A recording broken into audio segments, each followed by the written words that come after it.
नमस्कार विद्यार्थियों, मैं दिन पारिक स्वागत करता हूं आपका जीके बाय डीके चैनल पर। विद्यार्थियों, आज हम जो शुरुआत कर रहे हैं वो है होप्स के अध्ययन पद्धति की और उससे जुड़ी हुई अन्य जो विचार होप्स के हैं उनको हम पढ़ेंगे।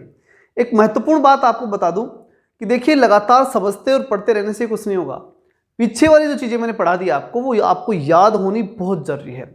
इसलिए उनको पीछे वाली चीज़ों को लगातार याद करते रहें और मजबूती से आप लोग उसको याद करते रहें। ठीक है, चलिए सबसे पहले हम जानेंगे, जब होप्स के अध्ययन पद्धति के बारे में हम जानते हैं तो उसका एक महत्वपूर्ण प्रसिद्ध कथन हमें याद होना चाहिए और वो है कि ज्ञान का अंत शक्ति है।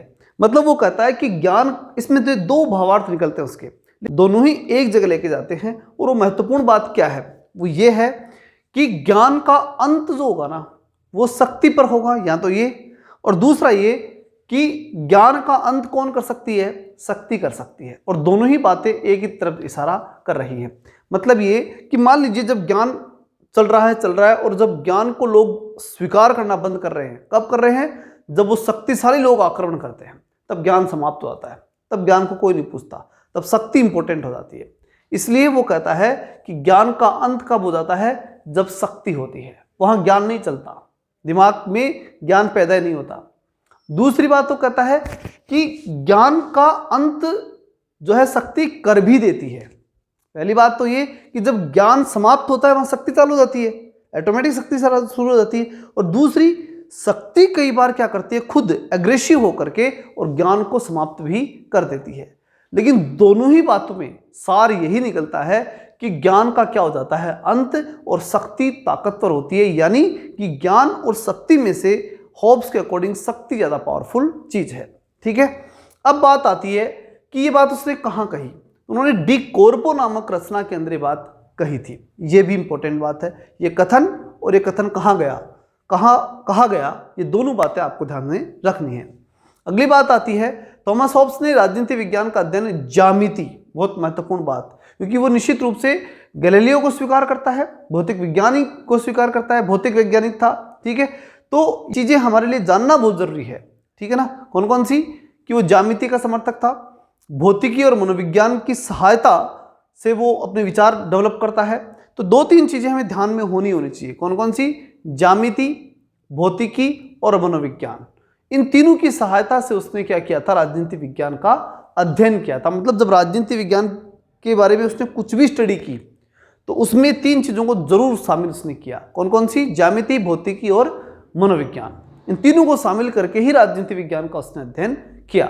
तो यहां तक जो दो बातें हमने सीखी वो ये कि शक्ति ज्यादा इंपॉर्टेंट है, और नंबर दो कि ये तीन चीजें जो हैं उनको काम में लेते हुए उसने राजनीति विज्ञान जो है उसका अध्ययन करना शुरू किया। अगली बात हम देखते हैं, थॉमस होब्स के अध्ययन पद्धति को यांत्रिक भौतिकवाद या वैज्ञानिक भौतिकवाद भी कहा जाता है। इसकी जो पूरी पद्धति को जब हम जाने, किसको, होब्स के अध्ययन पद्धति को, तो थी कैसी, ये वेरी इंपॉर्टेंट लाइन है। ये आपको शुरू से बताया है, प्रत्येक विचारक की सबसे इंपॉर्टेंट लाइन जो होती है वो यही होती है कि उसकी अध्ययन पद्धति कैसी है। तो कैसी है, यांत्रिक भौतिकवादी या वैज्ञानिक भौतिकवादी। आपसे पूछा जाएगा सीधा कि होब्स की अध्ययन पद्धति कैसी है, तो या तो यांत्रिक भौतिकवादी बताइएगा या फिर दूसरा जो बताएंगे आप, कौन सा, वैज्ञानिक भौतिकवादी। दोनों में से कोई सा भी शब्द आपके एग्जाम में आ सकता है। ठीक, यहां जो समझने की बात है वो इतनी है कि उसने, चूंकि ये साफ साफ कहा था कि राज्य क्या है, एक यंत्र है, तो यंत्र को तो मानता है। वो कहता है कि मनुष्य अपनी सुविधाओं के लिए यंत्र पैदा करता है, तो राज्य भी उसने पैदा किया, किस लिए, अपनी सुविधा के लिए, आत्म संरक्षण, सेल्फ प्रिजर्वेंस के लिए, आत्म संरक्षण के लिए उसने राज्य पैदा किया यंत्र के रूप में। ये बात कौन कहता है, ये होब्स कहता है। तो इसलिए यांत्रिक भौतिकवाद या वैज्ञानिक भौतिकवादी से कहा जाता है, किसे, होब्स को।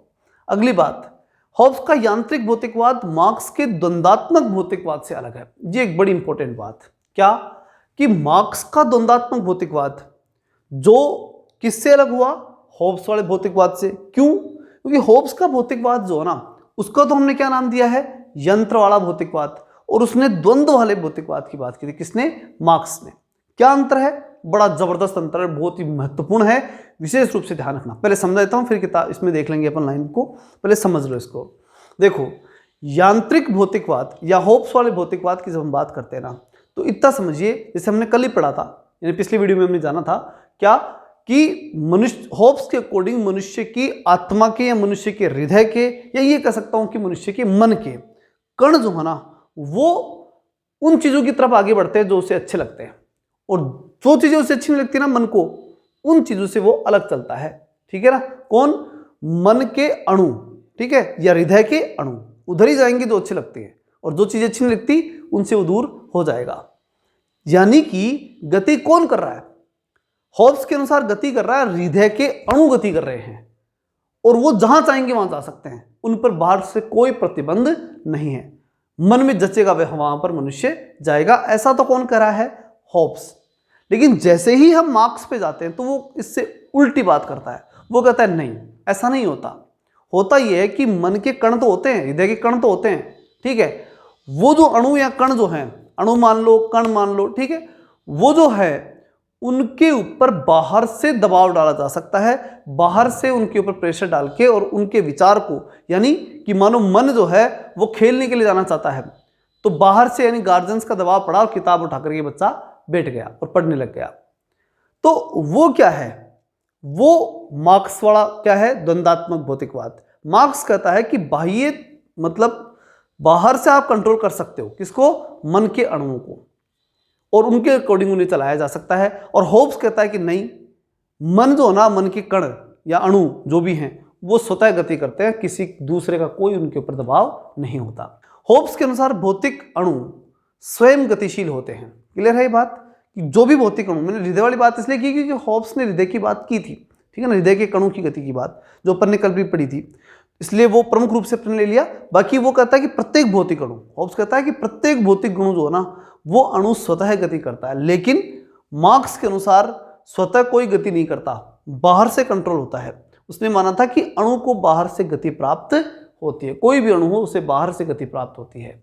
ये बड़ा अंतर था दोनों में। किसमें? होब्स और मार्क्स के भौतिकवाद में। होब्स का भौतिकवाद यांत्रिक भौतिकवाद था और मार्क्स का भौतिकवाद द्वंद्वात्मक भौतिकवाद था। अब उसके अध्ययन पद्धति के अंदर हम जानते हैं कि और क्या रह गया। तो उसने कहा, होब्स ने कहा कि विशुद्ध भौतिकवादी विचारक वो है, यानी वो खुद जो है वो विशुद्ध रूप से भौतिकवाद को स्वीकार करता है। निश्चित रूप से हमने पढ़ा भी अभी, यांत्रिक भौतिकवाद, वैज्ञानिक भौतिकवाद, या विशुद्ध रूप से कुल मिलाकर के क्या है, वो भौतिकवादी है। बस इतना ध्यान रखना कि मार्क्स वाले भौतिकवाद से इसका भौतिकवाद अलग है। मार्क्स का द्वंद्वात्मक था और इसका यांत्रिक या विशुद्ध रूप से भौतिकवाद है। ठीक, उसके अनुसार व्यक्ति का संपूर्ण विश्व, व्यक्ति और संपूर्ण विश्व भौतिक अणुओं के समुच्चय से निर्मित होता है। कौन कह रहा है? होब्स। क्या? कि पूरी दुनिया जो बनी है ना वो किससे बनी है? भौतिक अणुओं के समुच्चय से। मतलब भौतिक अणु ये चारों तरफ जो भी हमें दिख रहा है ना वो क्या है? वो भौतिक अणु है, और वो भौतिक अणु सब स्वतः गति कर रहे हैं, अपनी गति से चल रहे हैं। मार्क्स के जैसे मार्क्स ने कहा था ना कि बाहर से पकड़ कर ये गति करवा रहे हैं, नहीं, उसने कहा नहीं। होब्स कहता है बिल्कुल नहीं है, पूरी दुनिया अणु से बनी हुई है और वो अणु स्वतः गति कर रहे हैं, ऑटोमेटिक गति हो रही है उनकी। ठीक, उसने राजनीति के अध्ययन में इतिहास और नैतिकता का बिल्कुल प्रयोग नहीं किया। उसने राजनीति का जो अध्ययन किया उसमें दो चीजों को बिल्कुल हटा दिया। कौन कौन सी? इतिहास और नैतिकता। उसने कहा नहीं, इनका कोई मतलब नहीं है, इतिहास और नैतिकता का कोई अर्थ नहीं है यहाँ। क्योंकि देखिए, जो भौतिकता को मानता है वो नैतिकता को मान ही नहीं सकता।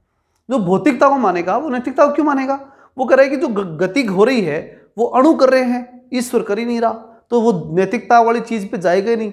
ठीक है, तो उसके अकॉर्डिंग तो जो सब कुछ बना है वो अणुओं से बना है, और अणु अपने आप गति कर रहे हैं। मतलब सृष्टि में जो कुछ हो रहा है वो स्वतः हो रहा है, अणुओं के कारण हो रहा है, और बाकी कुछ नहीं है। ठीक, तो इसलिए नैतिकता को नहीं मानेगा वो, नहीं वो इतिहास को मानेगा। इसलिए ऑक्सफोर्ड नामक एक विचारक जो कि ब्रिटिश जो है विद्वान था और एक साहित्यकार था, तो उसने कहा, हालांकि राजनीति विज्ञान के संबंधित रिसर्च भी करता था। कौन? ऑक्सफोर्ड। इसलिए बहुत सी बार आपको राजनीति विज्ञान में इस व्यक्ति का नाम देखने को मिल जाएगा।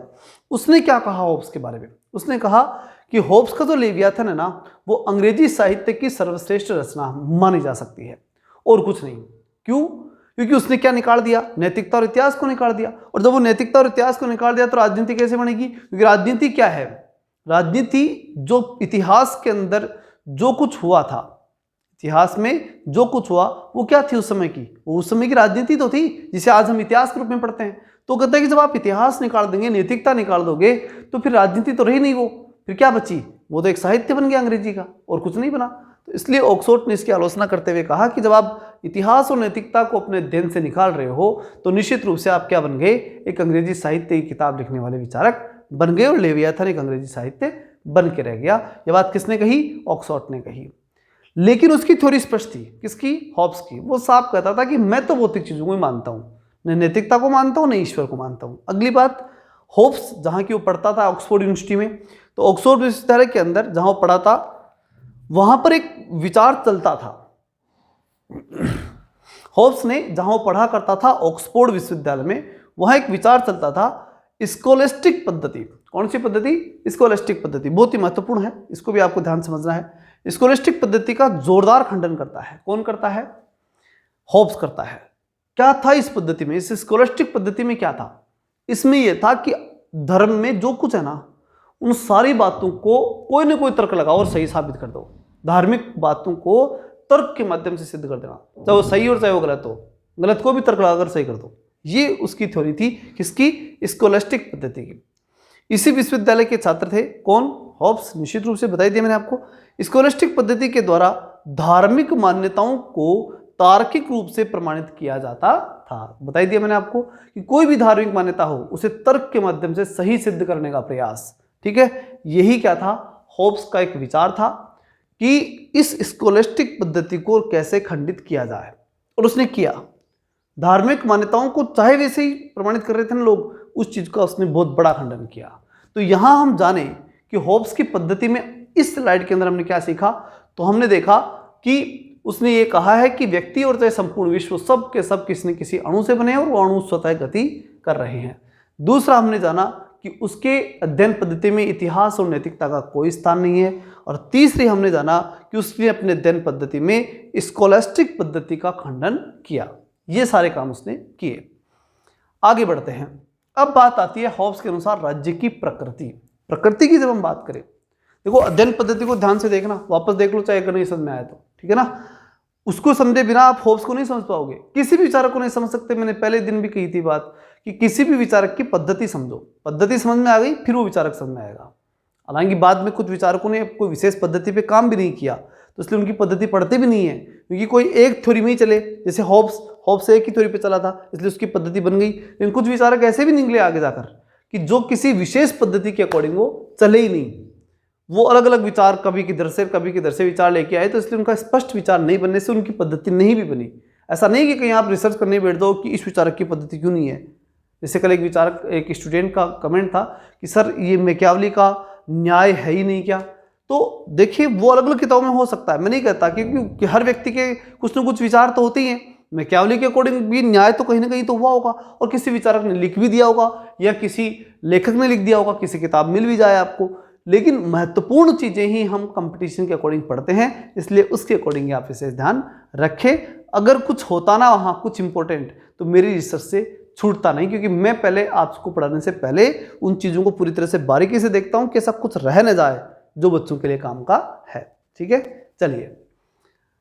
हालांकि मेरा प्रयास पूरा रहता है, लेकिन फिर भी देखो मैं ईश्वर नहीं हूँ। लेकिन मैं पहले दिन कह दूँ आपको, कभी कल आप ये कहो कि सर ये आपके पढ़ाए हुए में नहीं आया, मैं भगवान बिल्कुल नहीं हूँ, मैं इंसान ही हूँ और इंसान ही रहना चाहता हूँ। मेरा प्रयास अधिकतम है जो आपको दिख भी रहा होगा, और बाकी इससे ज़्यादा मेरी जैसे कोई अपेक्षा झूठी मत रखना कि मैंने कह दिया कि भाई सिलेक्शन करवा दूंगा तो करवा दूंगा, ऐसा कुछ नहीं है। मैं सिर्फ आपसे ये कहूँगा कि मेरे साथ अगर मिलकर मेहनत करोगे तो हम बढ़िया मेहनत करेंगे और शानदार करेंगे, और किसी से पीछे नहीं, ये पक्की बात है, किसी से पिछड़ने नहीं दूंगा, इतना पक्का है। औरों को नॉलेज होगा तो वो नॉलेज आपको भी पक्का होगा, इतनी पक्की बात है।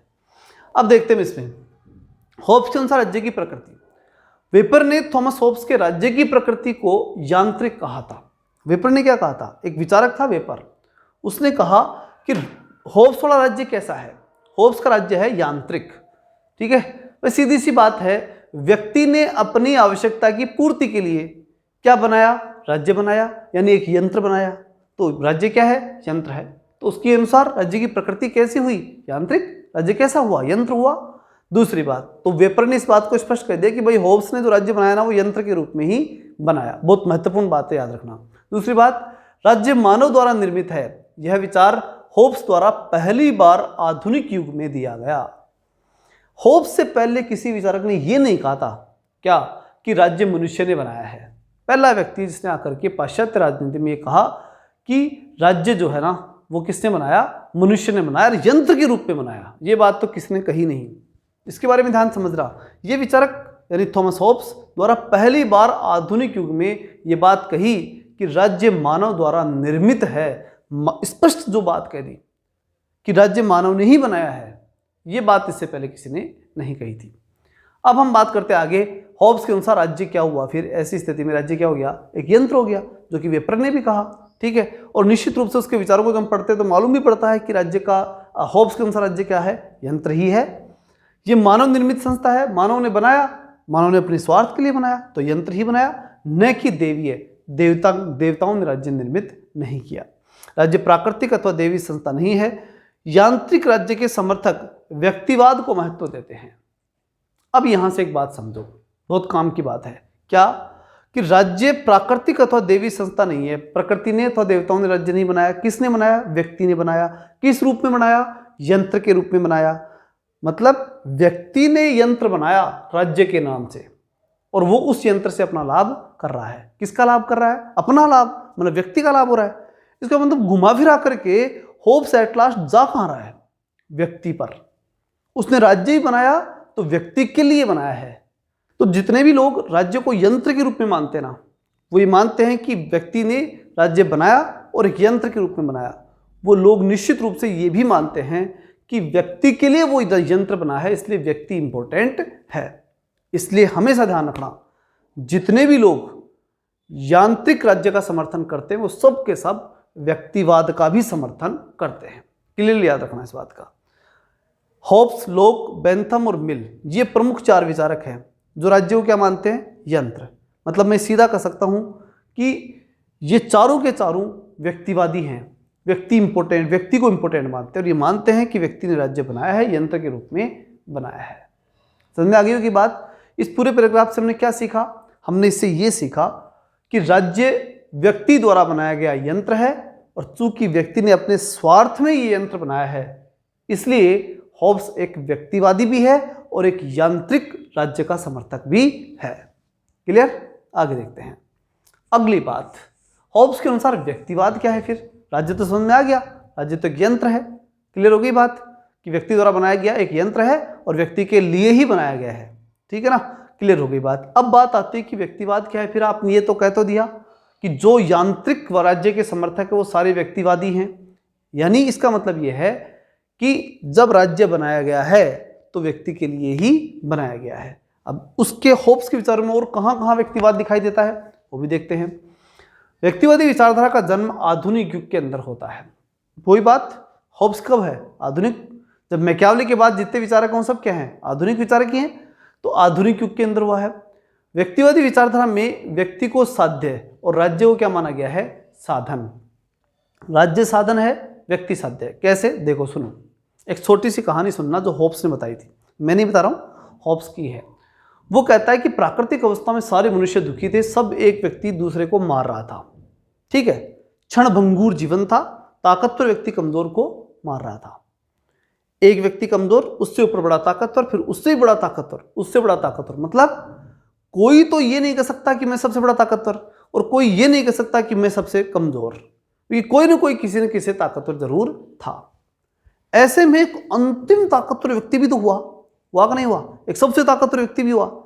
अब उस सबसे ताकतवर व्यक्ति को होब्स ने बना दिया लेवियाथन।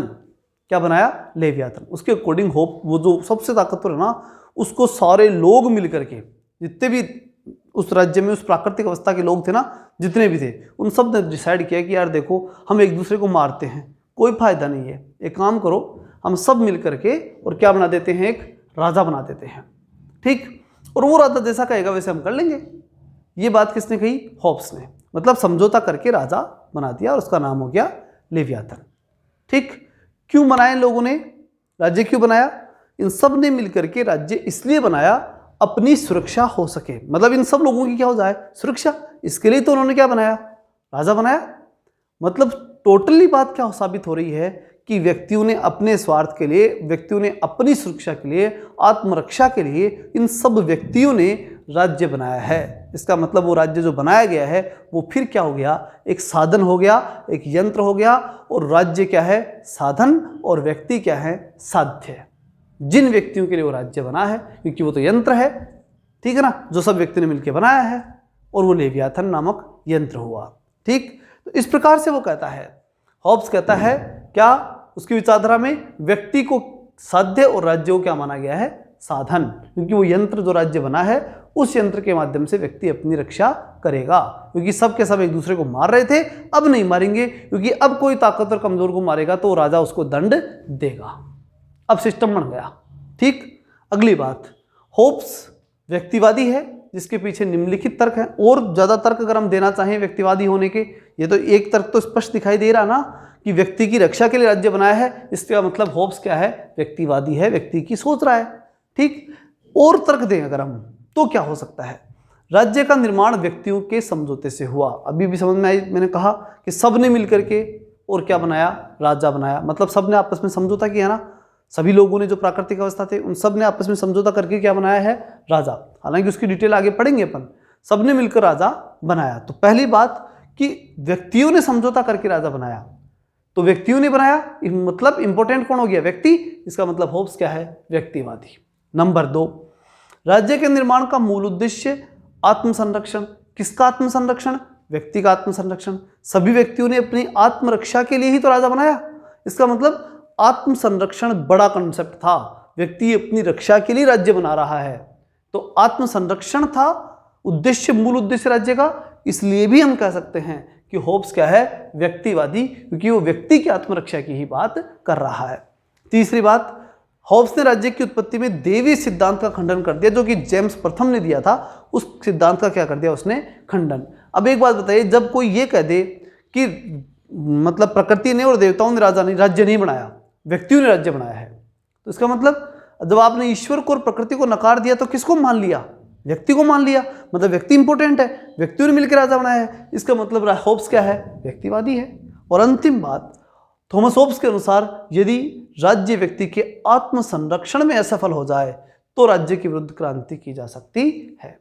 अगली और सबसे इंपॉर्टेंट बात है ना वो ये, क्योंकि वो कह रहा है साफ साफ कि भैया राज्य इसलिए बनाया है सबने मिलकर के समझौता करके कि हमें अपनी रक्षा करनी थी। हम सब ने समझौता किया, समझौता करके और क्या बनाया, राज्य बनाया। क्यों, हमारी रक्षा के लिए। अब जो राजा बनाया है वो राजा अगर हमारी रक्षा नहीं कर सकता तो हमें राजा की जरूरत है क्या, नहीं है, तो उसके विरुद्ध क्या कर सकते हैं, क्रांति। ठीक है, इसका मतलब यह है कि वो अपराधियों को दंड दे तभी तो हमारी रक्षा हो सकती है। तो ये कंडीशन उसको अप्लाई करनी पड़ेगी। अपराधी को चाहे वो सजा दे, कोई दिक्कत नहीं है, लेकिन आम जनता की रक्षा होनी चाहिए। तो और नहीं कर पाया आम जनता की रक्षा तो वो आम जनता जिसे समझौता करके राजा बनाया वो क्रांति कर सकती है। अगर आत्मसंरक्षण नहीं, सेल्फ प्रिजर्वेशन, ये शब्द याद रखना बहुत महत्वपूर्ण है। अगर आत्मसंरक्षण नहीं कर पाएगा राज्य तो राज्य की जरूरत नहीं है, राज्य को हटा दिया जाएगा। ठीक है, तो इस आधार पर भी हम कह सकते हैं कि होब्स क्या है, व्यक्तिवादी है, वो व्यक्ति को इंपॉर्टेंस दे रहा है। तो चारों आधारों पे हम कह सकते हैं कि वो इंपॉर्टेंस किसको दे रहा है, व्यक्ति को। इसलिए हम होब्स को क्या कहेंगे, व्यक्तिवादी कहेंगे।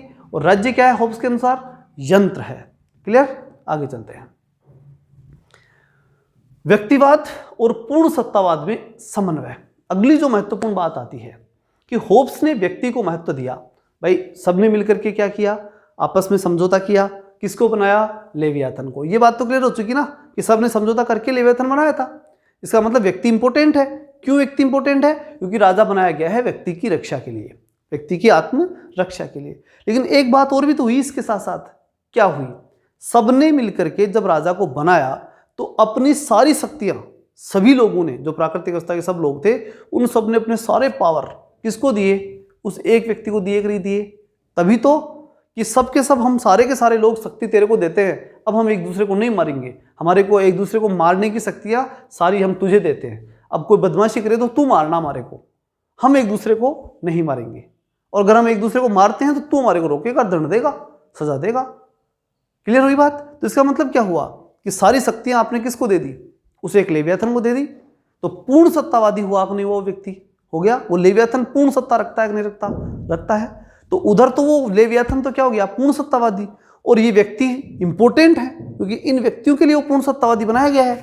तो इसका मतलब होब्स व्यक्ति को भी महत्व दे रहा है, क्योंकि व्यक्ति की रक्षा के लिए ही क्या बना है, लेवियाथन बना है। इसलिए होब्स व्यक्तिवादी भी है और होब्स पूर्ण सत्तावादी भी है, क्योंकि उसने सत्ता को सारी शक्तियां दे दी।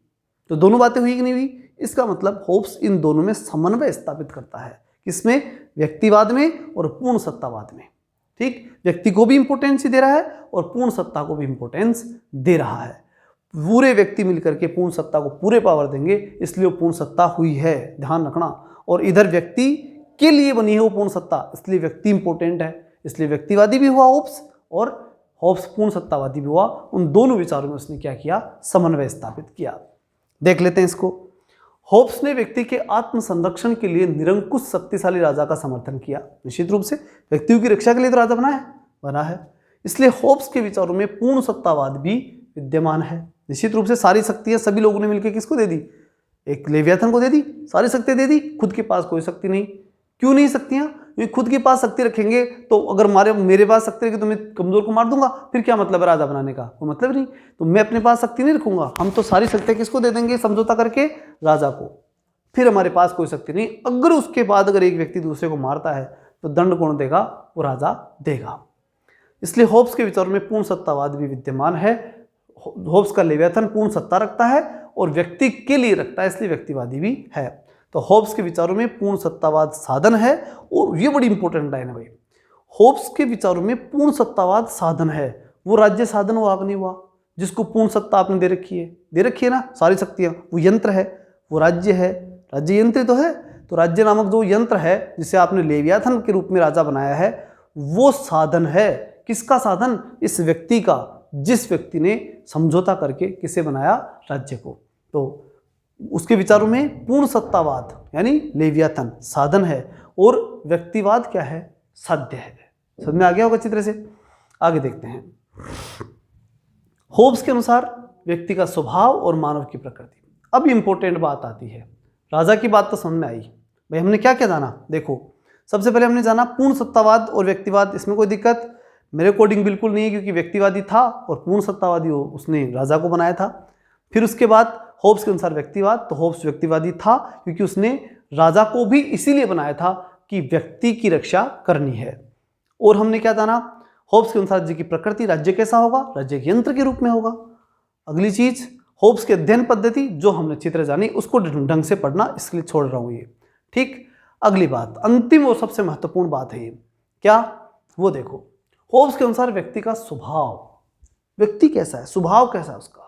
ठीक है, थोड़ा सा इसमें दिखने में कमजोर हो सकता है क्योंकि थोड़ा सा जो है वो टाइप ढंग से नहीं हो पाया, इसके लिए माफी चाहता हूं, लेकिन आपकी जो स्लाइड जो है वो एकदम क्लियर मिलेगी। क्लियर? होब्स का मूल मंत्र स्वयं को पढ़ो, जो मानव प्रकृति संबंधी है। इसको ध्यान से सुनने का प्रयास करना। ठीक है, अगर नहीं दिखे तो, जैसे दिख रहा होगा, अगर नहीं भी दिखे तो सुनने का प्रयास करना और स्लाइड एकदम क्लियर मिल जाएगी आपको। ठीक, होब्स के मूल मंत्र की जब हम बात करें तो स्वयं को पढ़ो, वो कहता है कि भाई व्यक्ति का स्वभाव कैसा हो सकता है? जैसे हम हैं वैसी पूरी दुनिया है, तो खुद को पढ़ के देख लो, वैसा ही मनुष्य सब कुछ है। अब समस्या ये थी कि जिस समय होब्स पैदा हुआ था ना, उस समय तो पूरी दुनिया लड़ी रही थी, युद्ध चल रहा था उस समय तो, और उसके समय भी पूरी जब तक वो जीवित रहा तब तक मामला गणतंत्र राजतंत्र में टक्कर वाला ही रहा। तो ऐसे में खुद ने कहा, उसने क्या कि खुद को देख लो पहले, जैसे तुम हो ना वैसा ही मानव का स्वभाव होता है, इसलिए खुद को पढ़ो। ये भी शब्द बहुत महत्वपूर्ण है, ये शब्द भी सीधा आ जाता है कि किसने कहा था मानव स्वभाव के संबंध में, किसने कहा था कि स्वयं को पढ़ो? तो किसने कहा था? होब्स ने कहा था। ठीक है, तो मानव प्रकृति या मानव स्वभाव के संबंध में उसने कहा था कि स्वयं को पढ़ के देख लो। ठीक, वह अपनी पुस्तक डी कॉर्पो पॉलिटिका तथा लेवियाथन में मानव प्रकृति संबंधी विचार प्रस्तुत करता है। अब प्रश्न आता है, किन दो किताबों के अंदर वो मानव प्रकृति संबंधी विचार रखता है? तो दो कौन सी है? डी कॉर्पो पॉलिटिका और दूसरी लेवियाथन। इन दोनों किताबों के अंदर वो मानव की प्रकृति या मानव के स्वभाव के बारे में बात रखता है। वापस सुन लो, डी कॉर्पो पॉलिटिका और दूसरा लेवियाथन। क्लियर? ये वैज्ञानिक भौतिकवाद के आधार पर मानव को एकांकी, दीनहीन, पापी, पाशविक, क्षणभंगुर प्राणी मानता है। इस लाइन को भी आपको अंडरलाइन रख के महत्वपूर्ण रूप से इंपॉर्टेंट कर लेना, वेरी इंपॉर्टेंट। ठीक है ना, लिखते समय। लेकिन एक बात और ध्यान रखना, एक काम देता हूं आपको, होमवर्क। क्या है? मैकियावली के अकॉर्डिंग मनुष्य का स्वभाव कैसा है और इधर होब्स के अकॉर्डिंग मनुष्य का स्वभाव कैसा है। दोनों के स्वभाव लिखोगे, समझ गए मेरी बात, एक ही पन्ने पे, और कोशिश करना कि दोनों के अंतर को समझ सको, पूरा माइंड लगाना। मुझे विश्वास है कि मेरा स्टूडेंट इस काम को बहुत अच्छे से कर पाएगा, ठीक है, तो आप अच्छे से करेंगे ऐसा मुझे विश्वास है। क्लियर। देखते हैं एकाकी। वो कहता है कि भाई सीधी सी बात है, एक व्यक्ति दूसरे को मार रहा था और जब मारते समय कोई तीसरा आकर के छुड़ा नहीं रहा था। इसका मतलब व्यक्ति क्या था उस समय, उस प्राकृतिक अवस्था में? एकाकी था, अकेला था, क्योंकि ताकतवर कमजोर को मार रहा था और जब मार रहा था दूसरा छुड़ाने नहीं आ रहा था, मतलब एकाकी था। दूसरा दीनहीन था। दीनहीन होगा ही होगा, जब सामाजिक जीवन ही नहीं होगा तो दीनहीन तो होगा ही होगा। पापी होगा क्योंकि दूसरे को मार रहा था, जब चाहे मौका मिलते ही मारो। तीसरी बात, पाशविक पशु की तरह हुआ ना वो जीवन, तो जैसे जंगल के अंदर जंगली जीवन जीते हैं, शिकार को देख करके झपट्टा मारा, खा लिया, कोई तीसरा बीच में आते नहीं है, यही होता है, पाशविक जीवन हो गया। क्षणभंगुर मतलब ऐसा समझो जंगली राज, प्राकृतिक अवस्था मतलब बिल्कुल जंगल राज। क्षणभंगुर, किसी को नहीं मालूम कि मेरा जीवन कितने दिन का है, क्योंकि कोई भी मेरे से ज्यादा ताकतवर आकर मुझे मार सकता है, ऐसा क्षणभंगुर जीवन। ये होब्स के प्राकृतिक जीवन की बात है, प्राकृतिक अवस्था होब्स के अनुसार ऐसी थी, ठीक। तो यह वैज्ञानिक भौतिकवाद के आधार पर मानव को, अच्छा किस आधार पर ये बात कह दी उसने क्या आधार बनाया कि प्राकृतिक अवस्था ऐसी थी? वो था वैज्ञानिक भौतिकवाद, जिस तत्व की वो बात करता है शुरू से कि मनुष्य का कण स्वतः गतिशील होता है, उस तत्व के आधार पर उसने ये बात कही थी, ठीक है। वैज्ञानिक भौतिकवाद के आधार पर उसने बताया था कि मनुष्य का स्वभाव ऐसा है, ठीक। अगली बात, व्यक्ति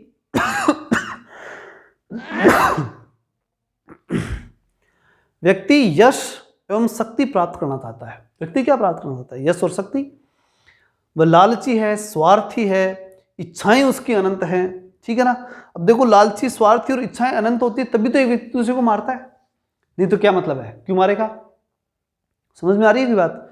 ये सारे अवगुण उस समय थे, तो इसलिए वो होब्स कहता है कि मनुष्य ऐसा होता है, मनुष्य का स्वभाव ऐसा होता है, इसलिए वो व्यक्ति एक दूसरे को मारने के लिए तैयार रहता है। और इसी कारण से ये जो पाशविक, क्षणभंगुर, ही दीनहीन, पापी, एकांकी जो प्राकृतिक अवस्था है वो इस कारण से बनी हुई है। किस कारण से? लालची, स्वार्थी मनुष्य है और उसकी इच्छाएं अनंत हैं, ठीक है ना, इन कारणों से।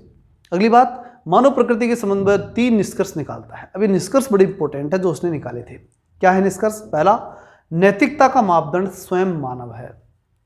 उस प्राकृतिक अवस्था में हर व्यक्ति की नैतिकता यही थी कि मैं बचा रहूं, मेरा जीवन बचा रहे, मेरी रक्षा हो जाए, मेरी आत्मरक्षा हो जाए, यही मेरे लिए सबसे बड़ी क्या है? नैतिकता, ठीक। स्वयं मानव ही क्या था? नैतिकता का मापदंड, और कुछ नहीं था कि मैं अपने आप को बचा रहा हूं, चाहे मेरे को उसके लिए किसी को भी मारना पड़े, वो मेरी नैतिकता है।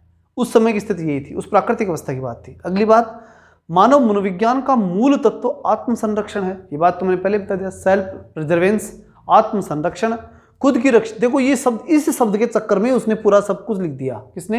होब्स ने।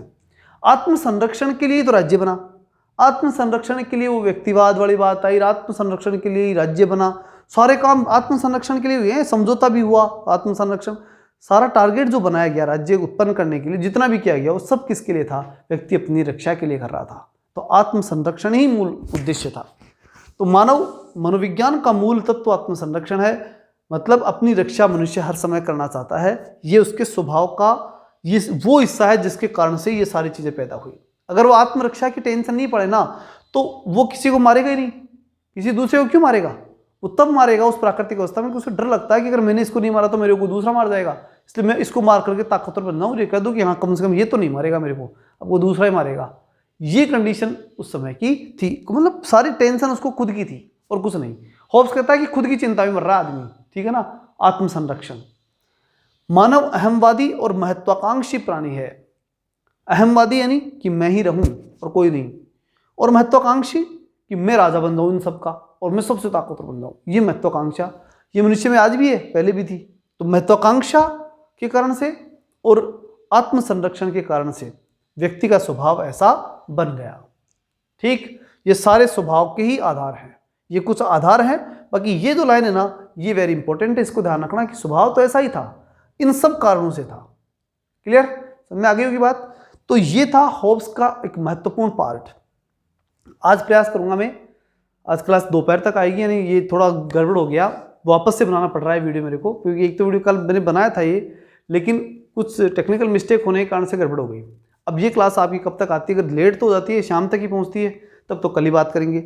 और अगर दोपहर तक गिर जाता है वीडियो, तब आज शाम को एक वीडियो और आपको बना करके मैं पहुँचा दूँगा, ठीक है ना। क्योंकि ये कॉलेज जाने से पहले बना रहा हूँ, तो निश्चित रूप से दोपहर तक कॉलेज में देखूंगा, व्यवस्था बनाऊंगा, और उसके बाद दोपहर बाद में आकर के यहाँ फिर से वीडियो बना करके और लाइब्रेरी के अंदर और आपको जो है शाम तक, रात तक पहुँचाने का एक और प्रयास करूँगा, ठीक है। कोशिश रहेगी कि 2 वीडियो आपके तक पहुँच जाए, अन्यथा एक वीडियो तो आपके पास अभी आज का है ही, ठीक है। तो कुछ एडजस्ट कर लिया करो, परिस्थितियों का मनुष्य गुलाम है और किसी का नहीं है, ठीक है। तो इसलिए इन चीज़ों को एडजस्ट कर सकते हैं, ठीक है। आशा है कि एडजस्ट कर लिया होगा, ठीक है। बाकी इस बात की चिंता कभी मत करना कि कोर्स होगा या नहीं, ये सारी जिम्मेदारी मेरी है, चाहे उसके लिए मुझे फिर कुछ भी करना पड़ेगा। आपसे जब कह दिया कि मैं कोर्स कराऊंगा, फिर मैं कौन से काम छोड़ूंगा और कौन से करूंगा, लेकिन आपका कंप्लीट कोर्स हो जाएगा। तब तक मस्ती से पढ़ो, आनंद से पढ़ो, विदाउट टेंशन पढ़ो, बस सब्जेक्ट के अंदर घुस जाओ पूरे आनंद के साथ, उसमें आनंद के गोते लगोगे ना सब्जेक्ट में, तभी समझ में आएगा, अन्यथा नहीं समझ में आएगा, ठीक है। कुछ चीज़ें रटने की होती है, उनको अलग छांटते जाना शुरू से ही, और बाकी पूरा आनंद के साथ समझने का प्रयास करना। मिलते हैं नेक्स्ट वीडियो में, तब तक के लिए जय हिंद, जय भारत।